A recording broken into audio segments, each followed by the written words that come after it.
You are listening to HOA Spot. This is how a warning turned into a threat. This is not going away.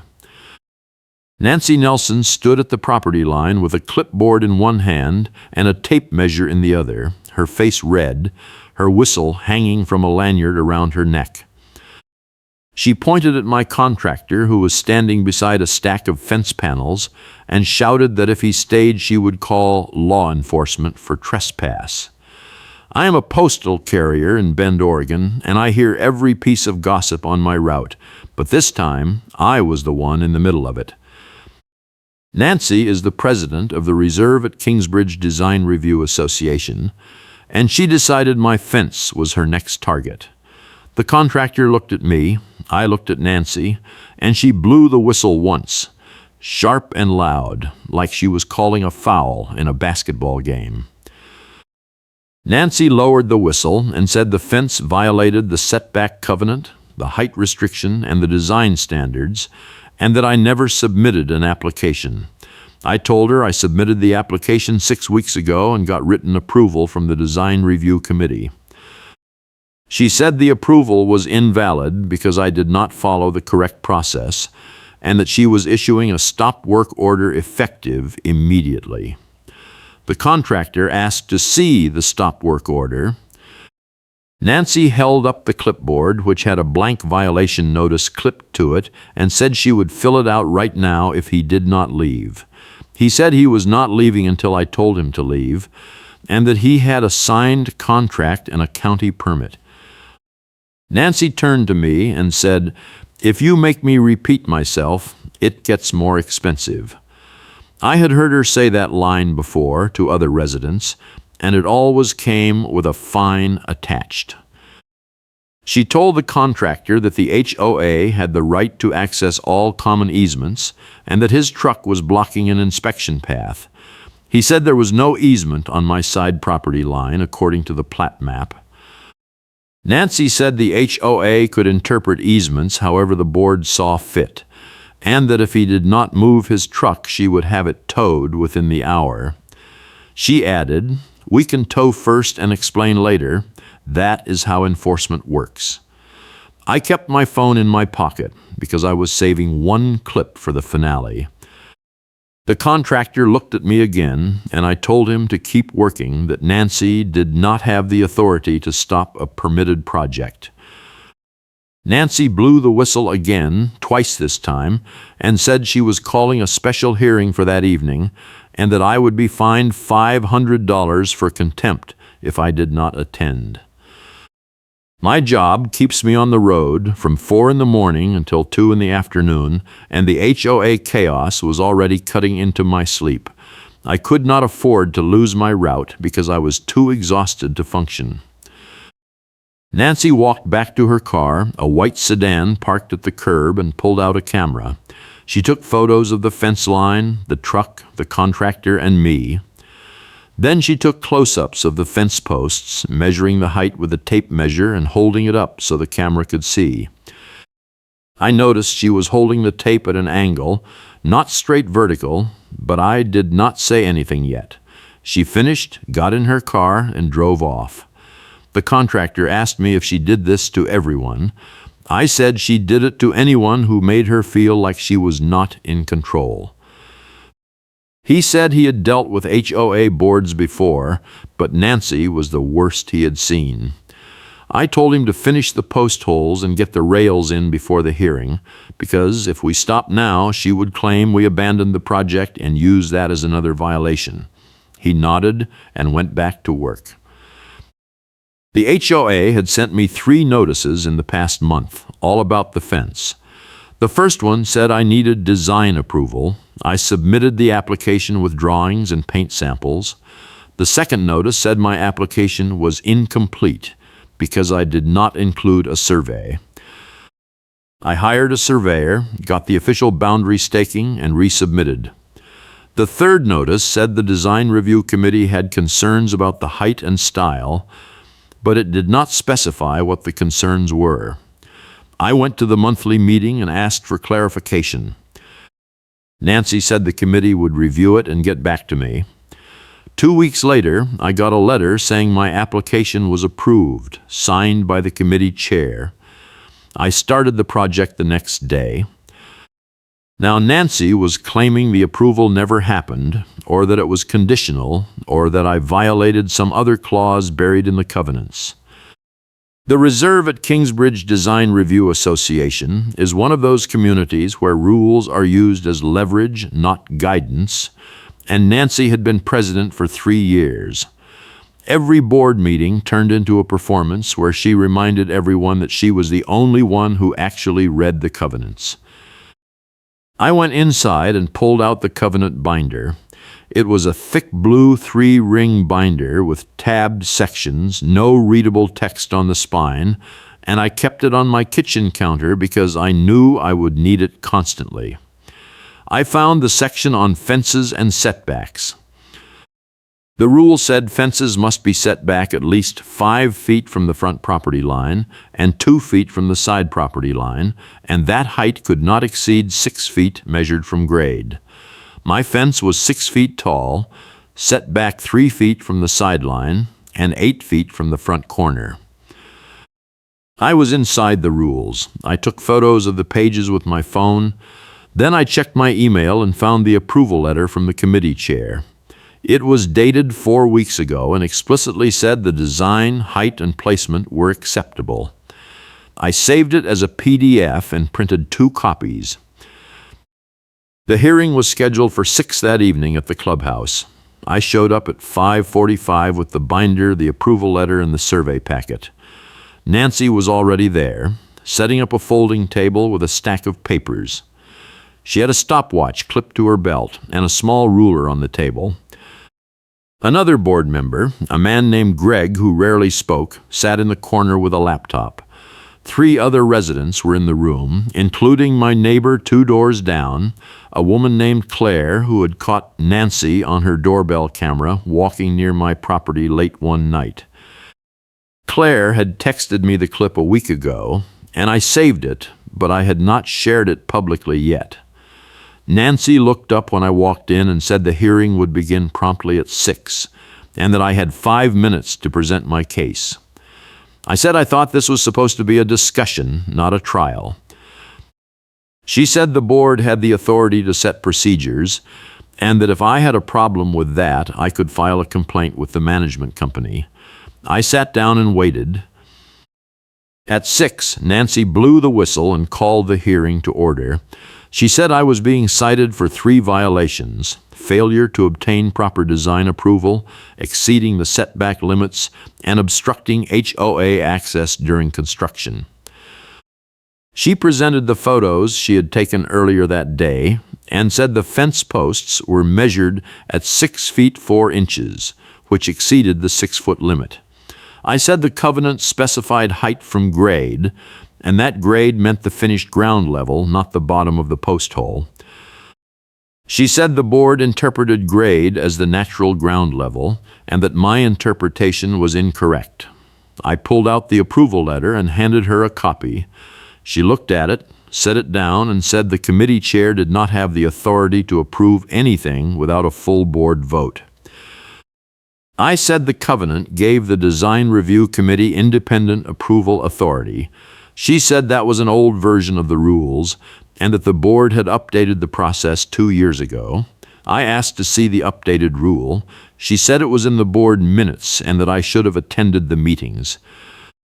I said I worked mornings and could not attend evening meetings, and that the HOA was required to notify residents of rule changes in writing. She said notification was sent via email. I said I never received it. She said that was my problem, not the board's. Greg finally spoke up and said the board did vote to change the approval process, but that it was never formalized in an amendment and never recorded with the county. Nancy shot him a look and said the vote was sufficient. I asked if that meant every approval issued by the committee in the past 2 years was invalid. Nancy did not answer. She moved on to the setback claim and said my fence was only 18 inches from the side property line, not 2 feet. I pulled out the survey and showed her the boundary stakes. The surveyor had marked the line with orange plastic caps and spray paint on the ground. My fence was 3 feet from that line. Nancy said the survey was wrong and that the HOA had its own records. I asked to see the HOA records. She said they were confidential. I said property boundaries were public record and that if she had conflicting information, she needed to produce it. She said she would produce it when she was ready, and that in the meantime, the stop work order stood. If you are enjoying this, hit the like button and subscribe for more HOA meltdowns. Claire raised her hand and said she had something to add. Nancy said residents could not speak unless they were on the agenda. Claire said she was on the agenda because she filed a complaint about Nancy 2 weeks ago. Nancy said the complaint was dismissed. Claire said the complaint was never reviewed because Nancy controlled the board meeting schedule. She pulled out her phone and said she had video evidence that Nancy had been on my property after dark without permission. Nancy said HOA officers had the right to inspect common areas at any time. Claire said my side yard was not a common area. She played the clip. It showed Nancy walking along my fence line with a flashlight, stopping at the corner post and taking photos. The timestamp was 11:30 at night. Nancy said she was conducting a routine compliance check. I said she was trespassing and that I had not given anyone permission to enter my yard. Nancy said the covenant allowed inspections with 24 hours notice and that she had sent an email. I checked my phone. There was no email. She said it must have gone to spam. I said that was convenient. The hearing went on for another 30 minutes. Nancy presented more photos, including close-ups of the fence posts, the truck, and the contractor. She claimed the posts were crooked and that the spacing was irregular. I pointed out that the posts were not finished yet and that the contractor was still setting the rails. She said incomplete work was a safety hazard and that the HOA could require immediate removal. I said she could try, but that the county permit was valid and that any removal would require a court order.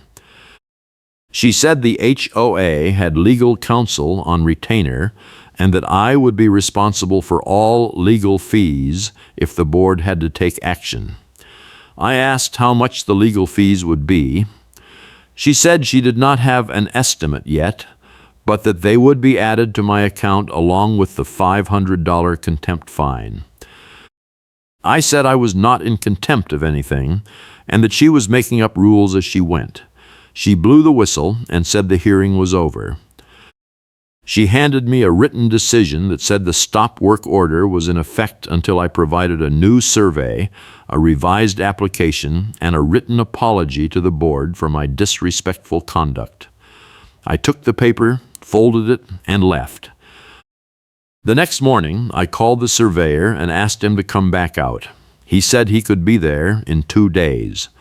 I called the contractor and told him to hold off on the rails until the surveyor confirmed the line again. He said Nancy had called him the night before and threatened to report him to the state licensing board if he continued working on my property. I asked what she said. He said she claimed he was operating without liability insurance and that she had proof. He said it was a lie and that his insurance was current and on file with the county. I told him to send me a copy of the policy and the certificate of insurance. He did, and I forwarded it to Nancy with a request for her to retract the claim. She replied within an hour and said she had reviewed the documents and determined they were fraudulent. I called the insurance company directly, verified the policy, and got a letter from the agent confirming coverage. I sent that to Nancy too. She did not reply. 2 days later, the surveyor showed up and re-staked the line. He measured everything twice and took photos. He said the original stakes were correct and that my fence was 3 feet inside my property. He gave me a signed certification and said if Nancy wanted to dispute it, she would need to hire her own surveyor and prove him wrong.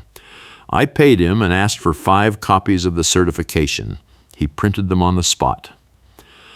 That afternoon, I got an email from the HOA management company. It said the board had voted to impose a lien on my property for unpaid fines totaling $2,300. The breakdown included the $500 contempt fine, a $1,000 unapproved construction penalty, $500 in administrative fees, and $300 in legal research costs. I had not received any of these charges before the lien notice. I called the management company and asked to speak to someone. The woman on the phone said the board had the authority to impose fines without prior notice if the violation was ongoing. I said the violation was not ongoing because there was no violation. She said I could appeal, but that appeals had to be submitted in writing and reviewed at the next board meeting, which was 3 weeks away. I drafted an appeal that night. I included the survey certification, the approval letter, the insurance certificate, and a timeline of every interaction with Nancy. I sent it to the management company, the board, and every homeowner email address I could find in the community directory. Nancy called me an hour later and said I had violated the privacy policy by sending HOA business to non-board members. I said the lien was a matter of public record and that I had the right to inform the community. She said I was creating a hostile environment and that the board would consider additional fines for harassment. I said she should save her energy for the appeal hearing. She hung up. The next day, I got a call from a resident I had never met. He said he was on the architecture committee and that he had signed my approval letter. He said Nancy told him the letter was invalid because the board had not voted on it, but that he had checked the bylaws and the committee had independent authority. He said he was going to bring it up at the next meeting. I thanked him and asked if he knew anything about the rule change Nancy mentioned. He said there was a vote, but it was never formalized and never distributed to residents. He said Nancy had been pushing to centralize all approvals under the board for years, but that the bylaws required a 2/3 vote to amend the covenants, and she never had the votes. I asked why no one challenged her. He said most people did not want the hassle, and that Nancy made life miserable for anyone who disagreed with her. He said he was tired of it, and that my situation was the last straw. The contractor called me the next morning and said a truck had shown up at my house with 2 men who claimed they were there to remove the fence. He said they had a work order from the HOA and that they were setting up equipment. I told him to tell them to stop and that I was on my way. I called the police while I was driving and said someone was attempting to remove my property without authorization. The dispatcher said she would send an officer. I got home 10 minutes later. The truck was parked in front of my house, and 2 men in work clothes were standing near the fence with a cordless saw and a pry bar. My contractor was blocking them, and Nancy was standing on the sidewalk with her arms crossed. I parked and got out. Nancy said the board had authorized the removal because I refused to comply with the stop work order. I said the stop work order was invalid and that she did not have the authority to remove permitted construction. She said the HOA covenant gave the board the right to abate violations, and that removal was part of the abatement process. I said abatement required notice and an opportunity to cure, and that she had not followed procedure. She said the notice was sent via email. I said I never received it. She said that was my problem. The 2 men looked at each other, then at Nancy. One of them said they were hired to remove fence panels and that they had a signed work order. I asked to see it. He handed me a sheet of paper with no letterhead and no readable text, just a printed paragraph that said the HOA board authorized removal of unpermitted structures. It was signed by Nancy.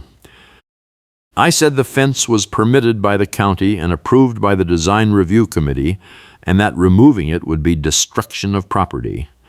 He said he did not want to be in the middle of it. Nancy said if they did not remove the fence, they would not get paid. The contractor said if they touched the fence, he would file a complaint with the licensing board. Nancy blew the whistle and said she was calling the police to report trespassing. I said I already called the police and they were on their way. She stopped. The officer arrived 5 minutes later. He asked what was going on. I explained the situation and showed him the county permit, the survey, and the approval letter. Nancy showed him the work order and the lien notice. The officer looked at both sides and said it was a civil dispute and that he could not enforce HOA rules. He said if Nancy wanted to remove the fence, she needed a court order, and that I had the right to continue work as long as I had a valid permit. Nancy said the HOA covenant superseded the permit. The officer said the county permit was a legal document and that HOA rules could not override it without a court ruling. He told the two men to leave, and they did.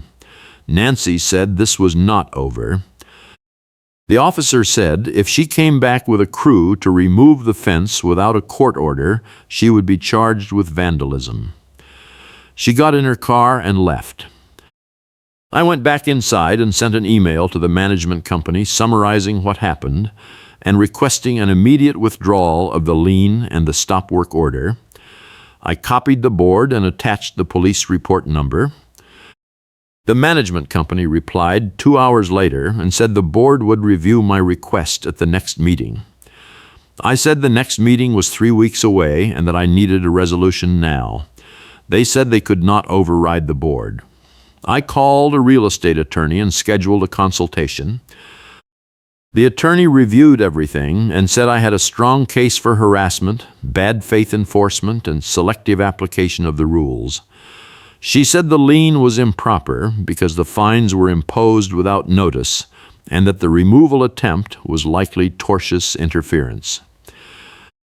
She said I could file a complaint with the state HOA oversight office and request an emergency hearing, or I could sue the board and the management company.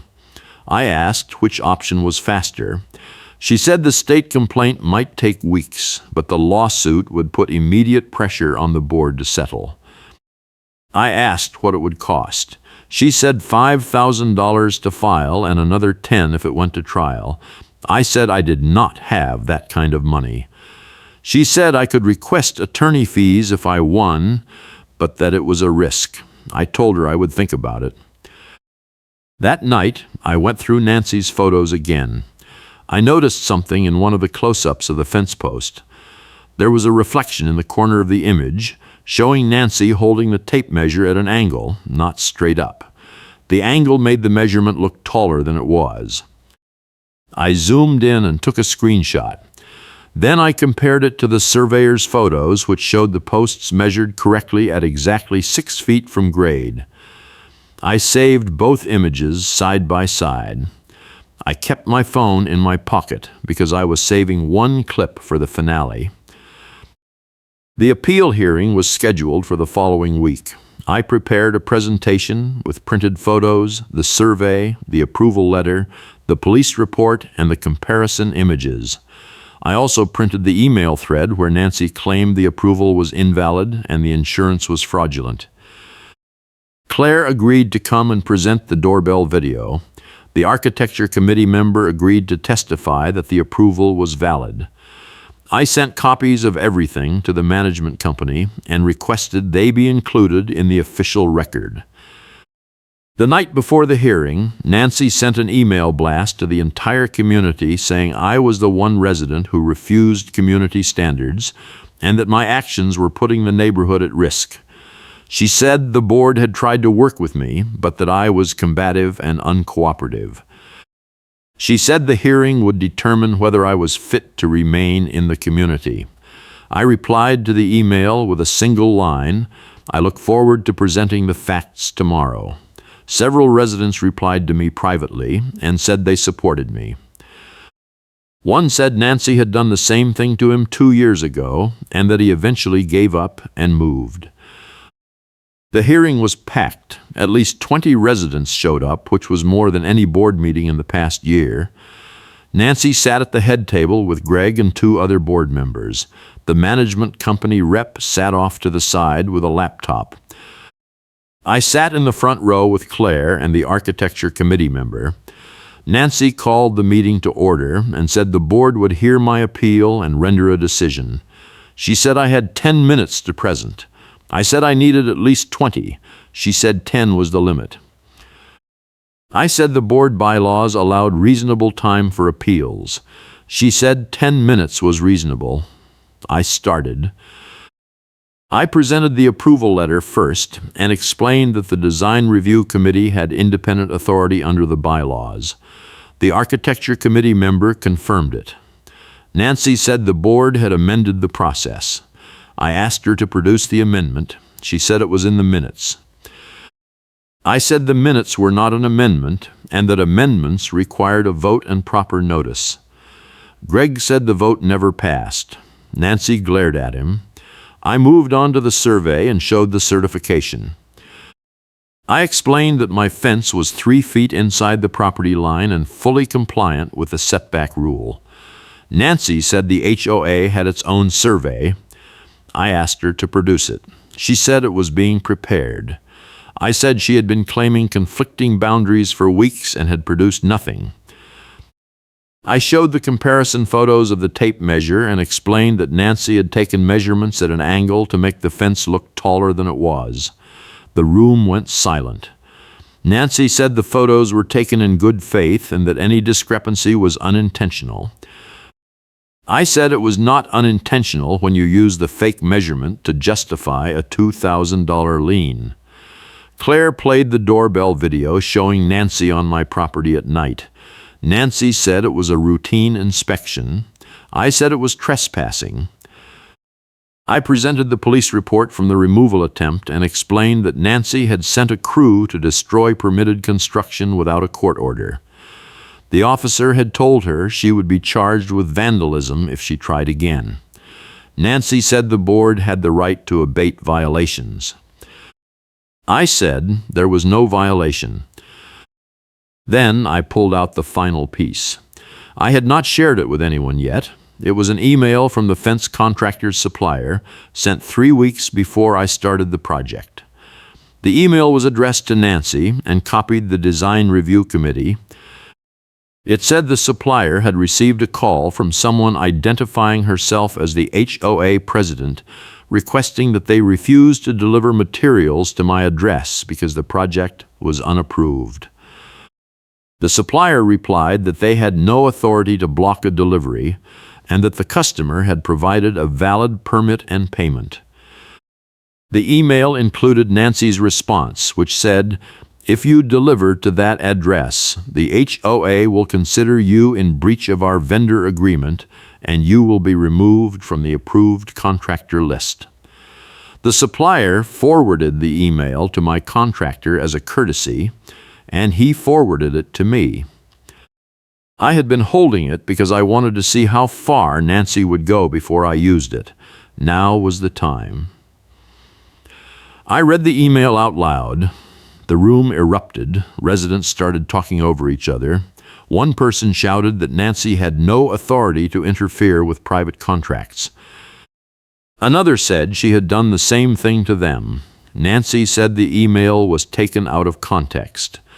I said the context was clear. She tried to sabotage my project before it even started, and when that did not work, she fabricated violations to shut it down. I finished by saying I was filing a formal complaint with the state HOA Oversight Office and requesting a full audit of the board's enforcement actions for the past 3 years. I said I was also requesting reimbursement for the survey costs, the contractor delays, the attorney consultation, and the time I had lost from work dealing with Nancy's harassment. I sat down. Nancy tried to respond, but residents kept interrupting. One woman stood up and said Nancy had cited her for a mailbox that was half an inch too tall and that she had to pay a $300 fine to avoid a lien. Another man said Nancy had forced him to repaint his house twice because she did not like the shade, even though it was on the approved color list. Greg finally spoke up and said the board needed to address the pattern of selective enforcement. He said Nancy had been using the rules as a weapon and that it needed to stop. Nancy said she was enforcing the covenants as written. Greg said the covenants did not authorize intimidation, vendor interference, or fake measurements. He motioned to retract the lien and the stop work order. One of the other board members seconded. Nancy said the motion was out of order. Greg said it was not, and that the board had the authority to reverse its own decisions. The vote was 3-1, with Nancy opposed. The lien and the stop work order were rescinded. But I was not done. I said the retraction needed to be in writing and included in the official minutes, and that I wanted a formal apology from the board for the harassment. Greg said he would draft the letter. Nancy said an apology was not necessary because the board acted in good faith. A resident in the back shouted, "Good faith does not include lying about measurements." Another said, "Good faith does not include calling contractors and threatening them." The room agreed. Greg said the board would issue a statement acknowledging the errors and committing to revised enforcement procedures. Nancy stood up and said she was calling an executive session. Greg said there was no basis for an executive session. Nancy said she had the authority as president. Greg said the bylaws required a majority vote for executive sessions. He called for a vote. It failed 2-2, with Nancy and one other member in favor. Nancy sat down. The management company rep said she would prepare the retraction letter and have it ready within 48 hours. I said I also wanted reimbursement for costs. The rep said I needed to submit an itemized list. I said I would have it ready by the end of the week. The meeting ended an hour later. Residents came up to me and thanked me for standing up to Nancy. Claire said she was going to file her own complaint about the nighttime trespassing. The architecture committee member said he was going to push for a full review of Nancy's decisions over the past year. I went home and finished the fence. The contractor came back the next day and installed the rails and the pickets. It took 3 more days to complete. When it was done, I took photos and sent them to the management company, the board, and the surveyor. The fence was exactly as approved, 6 feet tall, 3 feet from the sideline, and 8 feet from the front corner. I posted the photos in the community group chat with a caption that said, "Project complete, fully permitted, fully compliant." Nancy did not respond. 2 weeks later, I received the reimbursement check from the HOA. It covered the survey, the contractor delays, and half of the attorney consultation. The letter included a formal retraction of the violations and a statement that the board had reviewed its enforcement procedures and would implement new oversight measures. It did not include an apology from Nancy, but it was signed by all 4 board members, including Greg. I deposited the check and sent a thank you email to Greg and the architecture committee member. The next board meeting was standing room only. Nancy announced she was stepping down as president effective immediately, citing personal reasons. Greg was elected president by unanimous vote. One of his first actions was to create a compliance review committee to audit past enforcement actions. Nancy's name came up repeatedly. By the end of the meeting, the board had identified 6 other cases where Nancy had misapplied the rules, fabricated violations, or interfered with contractors. The board voted to rescind all related fines and issue refunds. Nancy left the meeting early and did not return. A month later, Claire texted me a clip from the annual meeting. A resident had brought a stopwatch and a ruler to the podium and said, "I propose we ban these from all future hearings unless Nancy wants to measure her own compliance record." The room laughed. It was the funniest thing I had seen in months.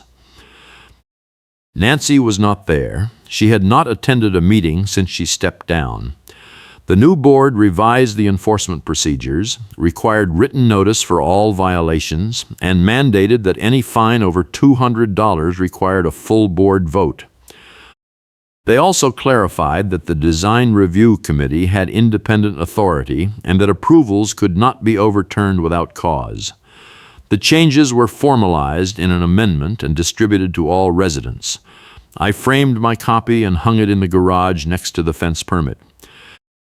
I see Nancy sometimes on my route.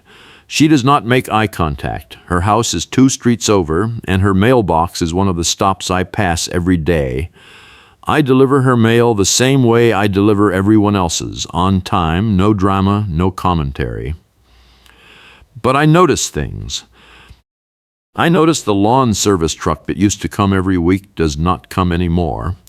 I noticed the holiday decorations that used to go up in October stayed in the garage this year. I noticed the car is parked in the same spot for days at a time, like she is not going anywhere. The neighborhood is quieter now. The group chat is less hostile. Residents are filing applications without fear. The board is approving projects that would have been blocked a year ago. The reserve at Kingsbridge Design Review Association is starting to feel like a community again, and not a courtroom. I still keep the binder on my kitchen counter, because you never know when you will need it. But I have not opened it in weeks. The fence is done, the reimbursement is cashed, and the rules are in writing. I won, not because I fought harder, but because I kept receipts. I hope your night is calm.